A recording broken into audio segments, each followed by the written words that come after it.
그래서 제일 중요한 건 경험치일 것 같고요. 또 병원도 마찬가지로 어떤 안녕하십니까 원장님. 아름다움의 시작 눈으로부터 아이오 성형외과 전문의 박병호입니다.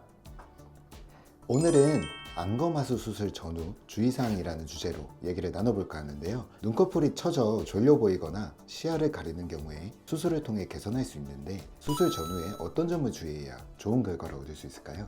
만약에 눈 뜨는 게 불편하시거나 그런 부분들이 있다면 눈을 계속 비비고 막 힘들어 하시고 뭐 이런 부분들이 있는데, 그러면은 전문가한테 찾아오시면은 왜 그런지 말씀드릴 수 있는 부분이 있으니까, 눈이 조금 그렇다 덮이고 답답하고 힘들고 너무 피곤하고 심지어는 머리도 아프고 이러시면은 병원에 오셔서 그 원인을 찾아보시면 좋을 것 같아요. 요새 눈을 잘 못 뜨는 분들이 많이 계시니까 그런 경우에는 뭐 수술 방법으로 치면은 눈매 교정 이런 방법을 통해서 눈이 좀 시원하게 떠지는, 즉 주의해야 된다기보다는 그런 부분이 있으면은 병원에 찾아와서 조언을 좀 들으시면은 시원하게 해결이 되지 않을까 싶습니다. 수술 전 가장 중요한 첫 단계는 병원과 의료진 선택일 텐데요. 어떤 점을 고려해야 할까요? 아무래도 그 의료진의 경험치가 가장 중요하지 않을까 싶습니다. 그래서 사실은 뭐 안과에서도 안 성형을 하는 분도 계시고, 사실은 대부분 성형외과에서 아무래도 그런 수술을 많이 하다 보니까 아무래도 수술적으로 접근하는 성형외과에서 경험이 훨씬 많으시고 잘하시는 분들이 많기 때문에 아무래도 성형외과를 선택하시는 분들이 월등히 많은 것 같습니다. 그래서 제일 중요한 건 경험치일 것 같고요. 또 병원도 마찬가지로 어떤 업력이나 어떤 그런 특화된 서비스를 해주는 것이 있는지 그런 부분들을 좀 사전에 알아보시고, 그리고 뭐 아무래도 입소문이나 이런 부분들이 또 굉장히 중요하겠죠. 단순하진 않지만 레이저나 뭐 피부 미용 이런 것보다는 카르데는 성형수술을 훨씬 더 심적 부담이 심하기 때문에 주변에 어떤 평판이나 이런 부분들을 많이 알아보시고 가시면 좀 도움이 되지 않을까 싶습니다. 그리고 추가로 좀 첨언하자면은, 환자분들이 미리 또 공부하시다 보면 이마를 쓰면은 무조건 눈매 교정을 해야 된다, 무조건 안검하수다 이렇게 하시는 분들도 계신데, 그것도 경험 많은 의료진한테 진료를 받아보시면은 불필요한 경우도 있거든요. 눈 뜨는 근육에 힘이 충분하고 단순히 피부만 덮여 있다면은 눈매 교정 필요 없는 경우도 있거든요. 그런 부분들도 참고하시면 되겠습니다. 상담 시에는 어떤 점을 확인하면 좋을까요?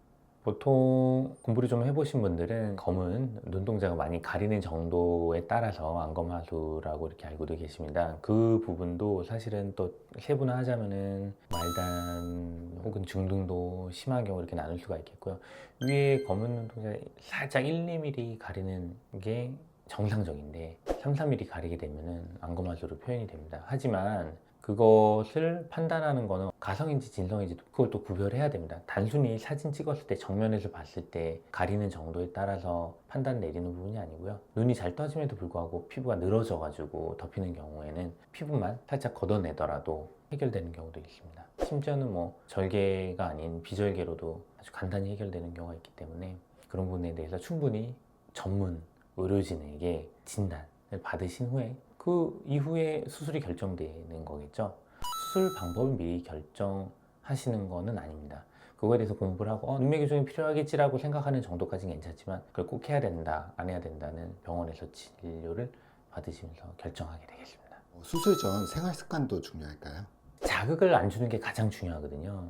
뭐 젊은 분들 같은 경우에는 쌍꺼풀 테이프를 붙여가지고 라인을 만들어서 막 피부가 굉장히 두꺼워지고 상하고 알레르기가 되게 심한 분들도 많거든요. 그런 경우는 아예 수술 불가합니다. 그렇기 때문에 자극 안 주는 행위. 그리고 엘러지 있는 이런 분들 많이 비비거든요, 눈. 그러니까 그런 거 너무 심하게 비벼가지고 항상 부어있고 이런 경우에는 잘 돌아오지도 않고 하기 때문에 뭐 피부과적으로나 어떤 문제가 있는 경우에는 그것도 전문가한테 도움을 받아가지고 피부 상하는 걸 막아야 됩니다. 그런 부분들이 조금 큰 주의사항이라고 볼 수 있겠습니다. 수술 전 당일에 주의해야 할 부분이 있을까요? 저희가 아무래도 칼을 대는 수술이기 때문에 수술 전에 주의할 점은 드시는 약 중에 뭐 아스피린이라든가 어떤 항응고를 위한 어떤 약들, 그 다음에 오메가3 이런 약들 한 일주일가량 끊고 오시면은 수술할 때 피가 덜 나기 때문에 의료진이 수술하기가 좀 편하고, 그 다음에 피가 덜 나고 붓기가 덜 하기 때문에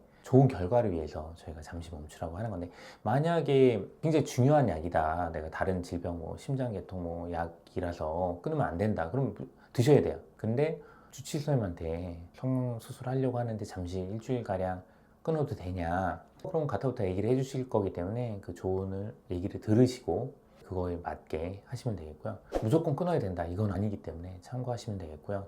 그리고 마취 관련해가지고 국소 마취를 한다든가 수면 마취를 한다든가 그런 경우에는 6시간, 뭐 2시간 이런 식으로 저희가 안내가 나가거든요. 수면 마취를 하는데 6시간 금식하다가 직전에 뭐 물 한 모금 살짝 마시면 어떠냐 이런 식으로 얘기하시는 분이 계시거든요. 안 됩니다. 아무리 소량이라도 물이 혹은 뭐 이런 게 위에 들어가면요, 위액이 분비되고 그 부분이 나중에 폐렴으로 발전할 수 있습니다. 굉장히 주의하셔야 됩니다. 그 다음에 너무나 당연한 얘기지만 술, 담배 하시고 뭐 전날 막 과음하고 다음날 막 흥분 상태로 오셔가지고 수술하면 피 많이 납니다. 그런 거 하시면 안 됩니다. 그리고 담배 이제 혈관에 영향을 주기 때문에 회복도 늦고 끊으셔야 됩니다. 이번 기회에 금연하시죠.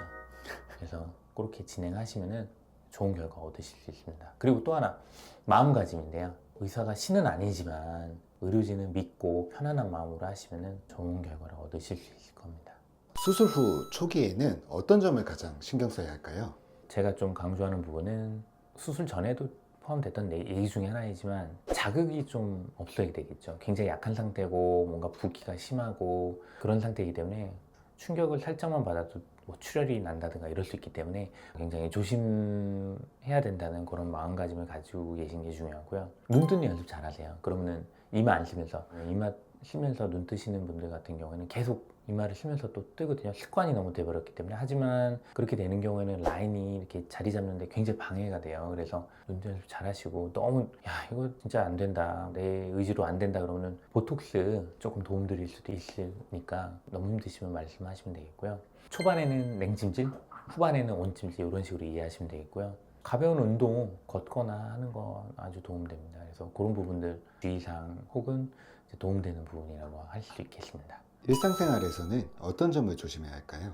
많이들 물어보시는 것 중에 뭐 운동 혹은 화장 뭐 이런 부분이 있는데, 일단 운동은 과격한 운동 한 3, 4주는 쉬셔야 됩니다. 그리고 수영도 한 달은 좀 쉬시는 게 좋고, 다 피부 짓무릅니다. 그러니까 조금만 참으시고요. 가볍게 걷거나 이렇게 혈압이 많이 쏠리지 않는 이런 운동은 당연히 바로 수술 직후에도 가능합니다. 걷거나 이런 거 너무 좋습니다. 그런 부분들 조심하시면 돼요. 그다음에 뭐 수술 전에도 중요한 거고 후에도 중요한 거지만 술, 담배 하시면 안 됩니다. 뭐 나 술, 담배 안 했는데 클럽 가서 담배 연기 맡고 있으면은 그 똑같아요. 그 간접유변이 더 안 좋으니까 조심하셔야 됩니다. 마음가짐이 중요합니다.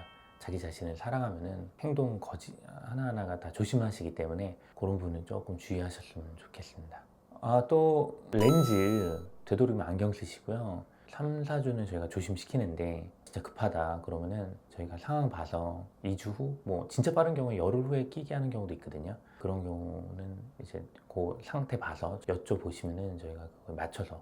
그리고 화장도 마찬가지예요. 화장도 조금 나중에 하는 걸 권해드리는데, 정말 급한 경우에 뭐 열흘이나 2주 후에 이제 시켜드리는 경우도 있는데, 지울 때 또 자극을 너무 많이 주면 이게 굉장히 뭐 감염되거나 흉 많이 지거나 할 수 있기 때문에 그런 부분들에 대해서도 최소한 3, 4주는 조심하시면 좋은데, 또 자극이 가기 때문에 안 좋다는 말씀입니다.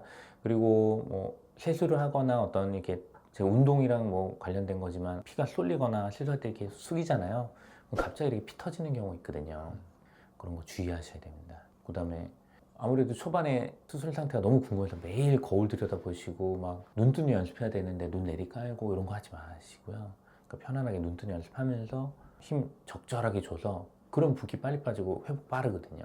지금 이런 부분을 자제하시는 게 흉터가 덜 남는데 도움이 되겠습니다. 수술 후 병원 방문은 얼마나 중요한 거예요?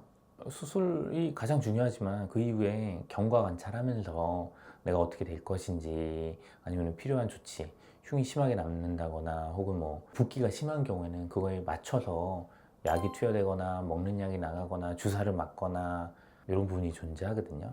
저희가 프로토콜이 있기 때문에 그런 부분들을 환자 본인이 인터넷 보고 할 수 있는 게 아니에요. 왜냐면 환자분들마다 필요한 경우 있고 안 필요한 경우 있거든요. 내가 잘 나빴던 약을 먹을 이유도 없는데 굳이 약을 먹을 필요는 없거든요. 그래서 그런 부분들 때문에 경과를 보는 겁니다. 그래서 예측 가능한 그런 것들을 말씀을 드리고 마음도 편안하게 해드릴 수 있고 마음이 편안해야지 회복도 빠릅니다. 그런 부분에 있어서 경과를 보신다고 생각하시면 됩니다. 지금까지 아주 잘 설명해 주셨는데 수술 후 절대 하면 안 되는 행동 하나 꼽아 주신다면 어떤 게 있을까요? 이렇게 여러 가지가 있는데 한 가지로 좁히자면은 마음가짐.